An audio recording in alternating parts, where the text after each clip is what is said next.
Hello students. Chapter number 2 સપુષ્પી વનસ્પતિમાં લિંગી પ્રજનન એની અંદર આપણે પાર્ટ નંબર 18 અત્યારે આવ્યા છે. આની પહેલાના વિડીયોમાં આપણે પવન દ્વારા પરાગનયન જોયું હતું અને જો એ ના જોયું હોય તો સૌથી પહેલા એ જોઈ લેજો. પરાગનયન એટલે શું છે એ ના ખબર હોય તો પહેલા આગળના વિડીયો જોઈ લેજો અને પછી આ વિડીયો સ્ટાર્ટ કરજો. તો આ પાર્ટની અંદર આપણે જોવાનું છે કે પાણી દ્વારા પરાગનયન કઈ રીતે થાય, બરાબર. અને પાણી દ્વારા પરાગનયન એને ઇંગ્લિશમાં કહેવાય હાઇડ્રોફિલી. કઈ રીતે થશે, એના કયા કયા ટાઈપ છે, કેટલા કેટલા પ્લાન્ટમાં કઈ રીતે પરાગનયન જોવા મળે એ આપણે આ વિડીયોની અંદર જોવાનું છે. તો સૌથી પહેલા તો આપણે જોઈએ પાણી દ્વારા પરાગનયન, ઇંગ્લિશમાં આપણે એને કહીશું હાઇડ્રોફિલી, બરાબર. હાઇડ્રોફિલી. હવે સૌથી પહેલા જે પોઈન્ટ છે તમારી એનસીઈઆરટીમાં બુકમાં તમે વાંચશો તો આગળ કેટલાક પોઈન્ટ આવશે. તો એ હું તમને કહી દઉં છું કે કયા પોઈન્ટ તમારે એમસીક્યુ ટાઈપમાં છે અને કયા પોઈન્ટ તમારે ક્વેશ્ચનમાં કરવાના છે, બરાબર. તો આ જે છે એમસીક્યુ ટાઈપમાં છે. 30 જેટલી મર્યાદિત જાતિમાં જોવા મળે છે પાણી દ્વારા પરાગનયન. 30 જેટલી મર્યાદિત જાતિમાં જોવા મળે છે, બરાબર. એના પછી નીચલી કક્ષાની વનસ્પતિ જેમ કે લીલ, દ્વિઅંગી અને ત્રિઅંગી એની અંદર પાણી દ્વારા પરાગનયન થશે. કેમ કે જો તમે 11મું ધોરણ ભણ્યા છો તો યાદ કરો, લીલ એમાં આવી છે. આખી વનસ્પતિ સૃષ્ટિની અંદર આપણે લીલ ભણી છે, એના પછી દ્વિઅંગી, એના પછી ત્રિઅંગી. તો લીલની અંદર એ જે પરાગનયન છે એના નરજન્યુનું વહન છે એ કોના માધ્યમ દ્વારા થતું હતું? પાણીના માધ્યમ દ્વારા. દ્વિઅંગી અને ત્રિઅંગી વનસ્પતિ પણ પાણીના માધ્યમ દ્વારા એના નરજન્યુનું વહન કરશે. તો નીચલી કક્ષાની વનસ્પતિ લીલ, દ્વિઅંગી અને ત્રિઅંગી આ ત્રણની અંદર નરજન્યુનું જે વહન છે એ પાણીના માધ્યમ દ્વારા થાય છે. એના પછી આપણે જોઈએ કે જળકુંભી અને જલીયંગી આ બંને પાણીની વનસ્પતિ છે, પણ આ બે જે વનસ્પતિ છે એના જે પુષ્પ છે એ પુષ્પ પાણીની સપાટી ઉપર હશે. જળકુંભી વિશે, આઇકોનિયા ક્રેસિપિસ વિશે આપણે ચેપ્ટર નંબર 1 ની અંદર ભણી ગયા છે. એના સુંદર પુષ્પને લીધે એ ભારતમાં લાવવામાં આવી હતી, બરાબર. એના પુષ્પ એકદમ રંગબેરંગી હોય તો પછી એમાં કીટકો દ્વારા પરાગનયન થતું હોય, કેમ કે પાણી જે છે એક અજૈવિક ઘટક છે. તો પાણી નહીં પૂછે કે પરાગરજ જે છે એ પુંકેસર વાળા ફૂલ જે છે એ સુગંધિત છે કે નહીં, એના રંગ છે કે નહીં, એ નહીં પૂછે, બરાબર. તો એ અજૈવિક પરિબળ છે. તો એના જે પુષ્પ છે રંગબેરંગી હોય નહીં. તો આના પુષ્પ કેવા હશે? જેમાં પાણી દ્વારા થતું હોય એનો કોઈ આકર્ષક કલર ના હોય, બરાબર. તો હવે જળકુંભી અને જલીયંગી, તમને એમ થશે કે પાણીમાં ઉગતી વનસ્પતિ છે તો પાણી દ્વારા થતું હોય, પણ એવું થતું નથી.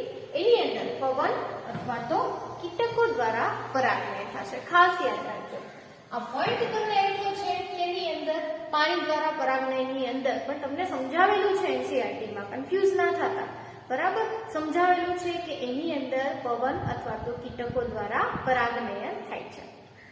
એના પછી આપણે જોઈએ, હવે અહીંયાથી તમારે 2 માર્કનો ક્વેશ્ચન સ્ટાર્ટ થાય છે. દરિયાઈ ઘાસમાં પાણી દ્વારા પરાગનયન સમજાવો. દરિયાઈ ઘાસને ઇંગ્લિશમાં કહે છે ઝોસ્ટેલા. અને દરિયાઈ ઘાસ શબ્દ આવ્યો દરિયાઈ એટલે કે કઈ વનસ્પતિ છે? ખારા પાણીની વનસ્પતિ છે. અને વનસ્પતિ મેં અહીંયા દોરી દીધી છે.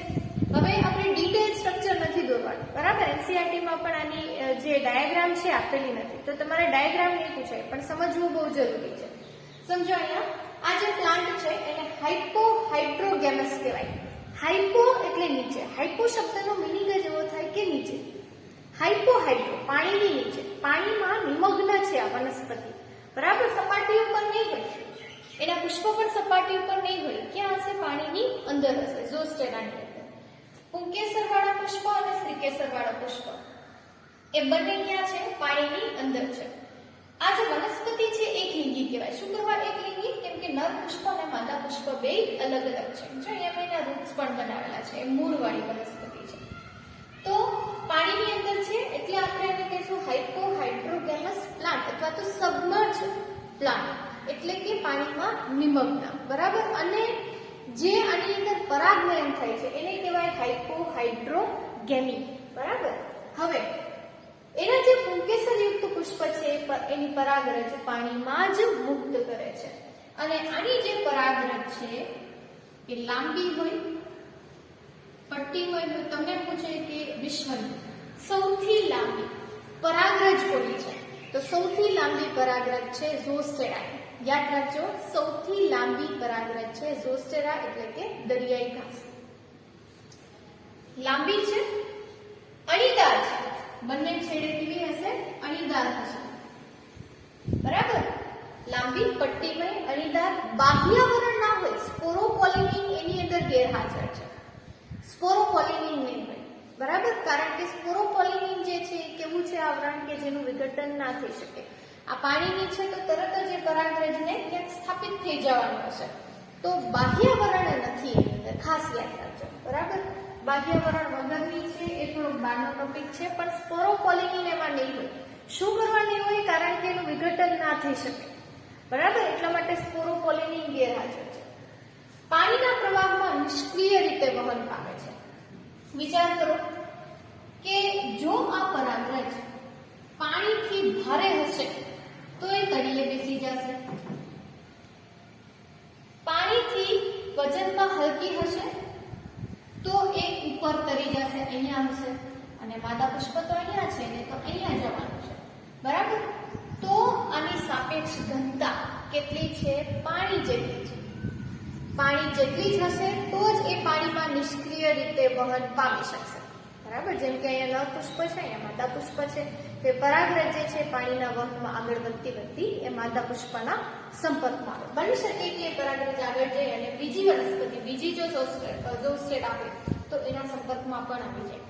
તો ખાસ યાદ રાખજો, એની સાપેક્ષ ઘનતા પાણી જેટલી છે. દરિયાઈ ઘાસની સાપેક્ષ ઘનતા પાણી જેટલી છે.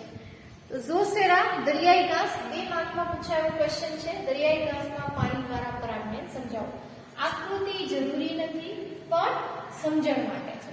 જો તમારે દોરવી હોય બોર્ડમાં દોરી શકો, પણ ટાઈમ લિમિટનું ખાસ ધ્યાન રાખવાનું. બરાબર, તમારે એટલો ટાઈમ વેસ્ટ નથી કરી દેવાનો, એ ખાસ ધ્યાન રાખવાનું. તો આટલા જે પોઈન્ટ છે તમારે લખવાના થશે. દરિયાઈ ઘાસમાં પાણી દ્વારા પરાગમણ. સ્ક્રીનશોટ પાડવો હોય તો પાડી લેજો. નેક્સ્ટ આપણે જોઈએ છે એના પછીની વનસ્પતિ જે બુકની બહારની છે, એટલે કે તમને નીટમાં કામ આવશે. નેક્સ્ટ આપણે એક્ઝામ્પલ લઈએ.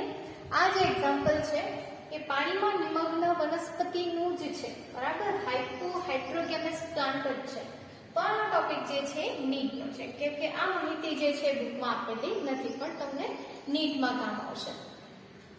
દ્વિલિંગી વનસ્પતિ છે, પણ એના પુષ્પ જે છે એ કેવા છે? એકલિંગી છે. આની આગળની અંદર દરિયાઈ ઘાસમાં એક મિસ્ટેક થઈ ગઈ છે મારાથી. એ વનસ્પતિ દ્વિલિંગી છે, પણ એમાં નર પુષ્પ અને માદા પુષ્પ બંને અલગ અલગ છે. બરાબર, તો એ થોડુંક સુધારી લેજો. આ પણ મૂંછવાળી વનસ્પતિ છે. નર પુષ્પ અને માદા પુષ્પ પાણીમાં જ રહે છે. બરાબર, પણ આની અંદર ક્રિયાવિધિ કંઈક અલગ છે, એટલા માટે આ પ્લાન્ટ મેં લીધેલો છે. એક્ઝામ્પલ છે સેલ્ટોફાઇલમ ડેમેન્સર. હવે આની જે પરાગરજ છે, આમાં જે પરાગનળી છે એ થોડુંક અલગ છે દરિયાઈ ઘાસ કરતા. સમજો કઈ રીતે. આની અંદર આ જે ફ્લાવર છે એ નર પુષ્પ છે અને આ છે માદા પુષ્પ. આની ક્રિયાવિધિ થોડી અલગ છે. નર પુષ્પમાંથી સૌથી પહેલા તો પુંકેસર જે છે મુક્ત થશે. બરાબર, દરિયાઈ ઘાસમાં શું થતું હતું? એમાં પરાગરજ મુક્ત થતી, અને પરાગરજ જે છે એ પ્રવાહમાં, પાણીના પ્રવાહમાં નિષ્ક્રિય રીતે તરતી હતી. પણ આના જે પુંકેસર છે, આની જે પરાગરજ છે એ કેવી હશે? વજનમાં હલકી હશે પાણી કરતા, એટલે તો એ સપાટી પર ગઈ છે. આના જે પુંકેસર છે મુક્ત થશે પાણીની સપાટી પર. હવે પુંકેસરમાંથી પરાગરજ જે છે એ પાણીની સપાટી ઉપર મુક્ત થશે. આ જે પરાગરજ છે, સૌથી પહેલા તો એક વાત સમજી લ્યો કે એની જે પરાગરજ છે એ મીણયુક્ત આવરણથી આવૃત હોય. પાણીમાં જેટલા પણ પ્લાન્ટ્સ છે એની જે પરાગરજ છે એ મીણયુક્ત આવરણથી આવૃત હોય. શું કરવા? કારણ કે જો મીણયુક્ત પદાર્થ નહીં હોય તો પછી એ પાણીમાં ભીંજાઈ જશે અને શક્યતા છે વિઘટન થવાની. બરાબર, તો આની અંદર જે પરાગરજ છે એ મીણયુક્ત આવરણથી આવૃત હશે. હવે અહીંયા શું થાય છે કે વજનમાં કેવી છે, હલકી છે અને પાણીની સપાટી ઉપર છે. પણ પરાગરજનું જે અંકુરણ છે એ હંમેશા ક્યારે થાય, જ્યારે એ શ્રીકેસરના પરાગાસન પર બેસે ત્યારે. પણ આની અંદર કંઈક અલગ વસ્તુ એ થાય છે કે પરાગરજનું અંકુરણ પાણીની સપાટી ઉપર જ થઈ જાય છે. બરાબર? તો આ જે અંકુરિત પરાગરજ છે, જેનું અંકુરણ થઈ ગયું છે, જેમાંથી પરાગ નલિકા નીકળે છે, એ અંકુરિત પરાગરજ હવે નીચે બેસશે અને આ જે અંકુરિત પરાગરજ છે એ શ્રીકેસરના પરાગાસનના સંપર્કમાં આવશે ત્યારે પરાગનયન થશે. આ માદા પુષ્પ છે. બરાબર? તો ખાસ ધ્યાન રાખજો, એક્ઝામ્પલ એનું ખાસ ધ્યાન રાખજો. કઈ એક્ઝામ માટે છે? નીટ એક્ઝામ માટે છે. બરાબર? તો તમને ખ્યાલ હોવો જોઈએ, પહેલી વાર તમે આ શબ્દ સાંભળેલો ના હોવો જોઈએ. અંકુરિત પરાગરજ જે છે એ ક્યાં આવશે? શ્રીકેસરના, એટલે કે શ્રીકેસરમાં જે પરાગાસન છે એના ઉપર સ્થાનાંતરિત થાય. એક્ઝામ્પલ યાદ રાખજો, સેરેટોફાઇલમ ડેમેન્સન. બરાબર? નેક્સ્ટ આપણે એક્ઝામ્પલ જોઈએ વેલિસનેરિયા. 3 આપણે જોવાના હતા. હવે આપણે જોશું વેલિસનેરિયાની અંદર પરાગનયન કઈ રીતે. પાણી દ્વારા પરાગનયનની અંદર ત્રીજું જે એક્ઝામ્પલ છે, 2 એક્ઝામ્પલ આપણે લઈ લીધા છે. પહેલા જે 2 એક્ઝામ્પલ હતા એ સબમર્જ એટલે કે પાણીની અંદર નિમગ્ન પ્લાન્ટ હતા. બરાબર? હવે આ જે છે એની અંદર કંઈક અલગ છે. મીઠા પાણીની વનસ્પતિ છે વેલિસનેરિયા. તમારા એક્ઝામ્પલ છે વેલિસનેરિયા, હાઇડ્રીલા, આ બધી મીઠા પાણીની વનસ્પતિ છે. અને 2 માર્કમાં મોસ્ટ આઈએમપી ક્વેશ્ચન છે, વારંવાર પૂછાય છે, વેલિસનેરિયામાં પાણી દ્વારા પરાગનયન સમજાવો. વેલિસનેરિયાને ઇરગ્રાસ પણ કહે છે. બરાબર? ખાસ યાદ રાખજો, ઇરગ્રાસ પણ એને કહેવાય. હવે આ જે પ્લાન્ટ છે એની અંદર જે ક્રિયાવિધિ થાય છે એ છે એપીહાઇડ્રોગેમસ. એપી એટલે કે ઉપર, બરાબર? હાઇડ્રો એટલે પાણીની સપાટી ઉપર.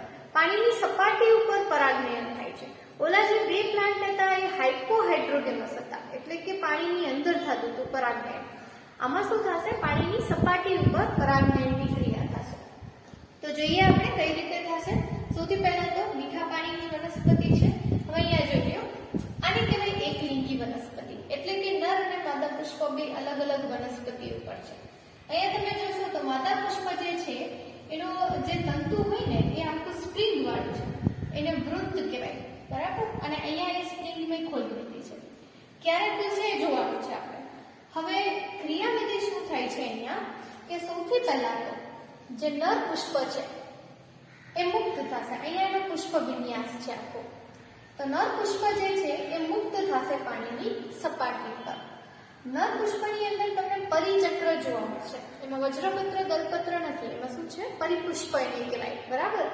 તો એ પાણીની સપાટી ઉપર મુક્ત થશે અને તમે જોશો ને તો 2 પરિપત્ર નીચે છે અને 1 પરિપત્ર ઉપર છે. બરાબર?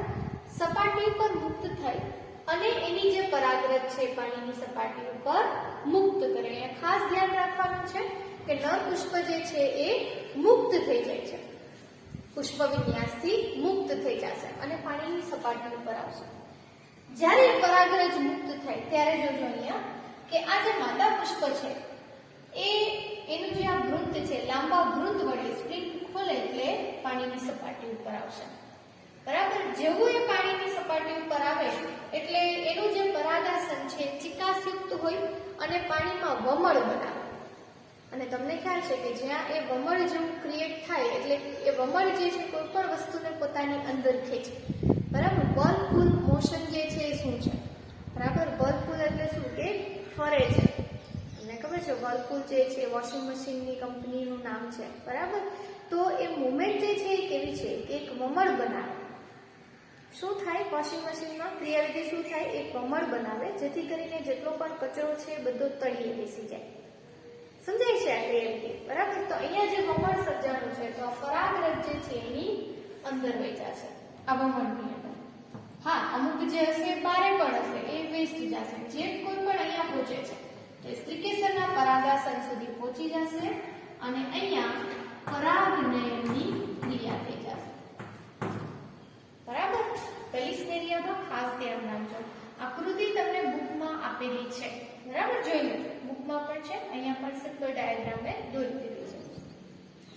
થિયરી જોઈ લો. આ વનસ્પતિમાં નર પુષ્પ પાણીની સપાટી પર પોતાની પરાગરજ મુક્ત કરે છે.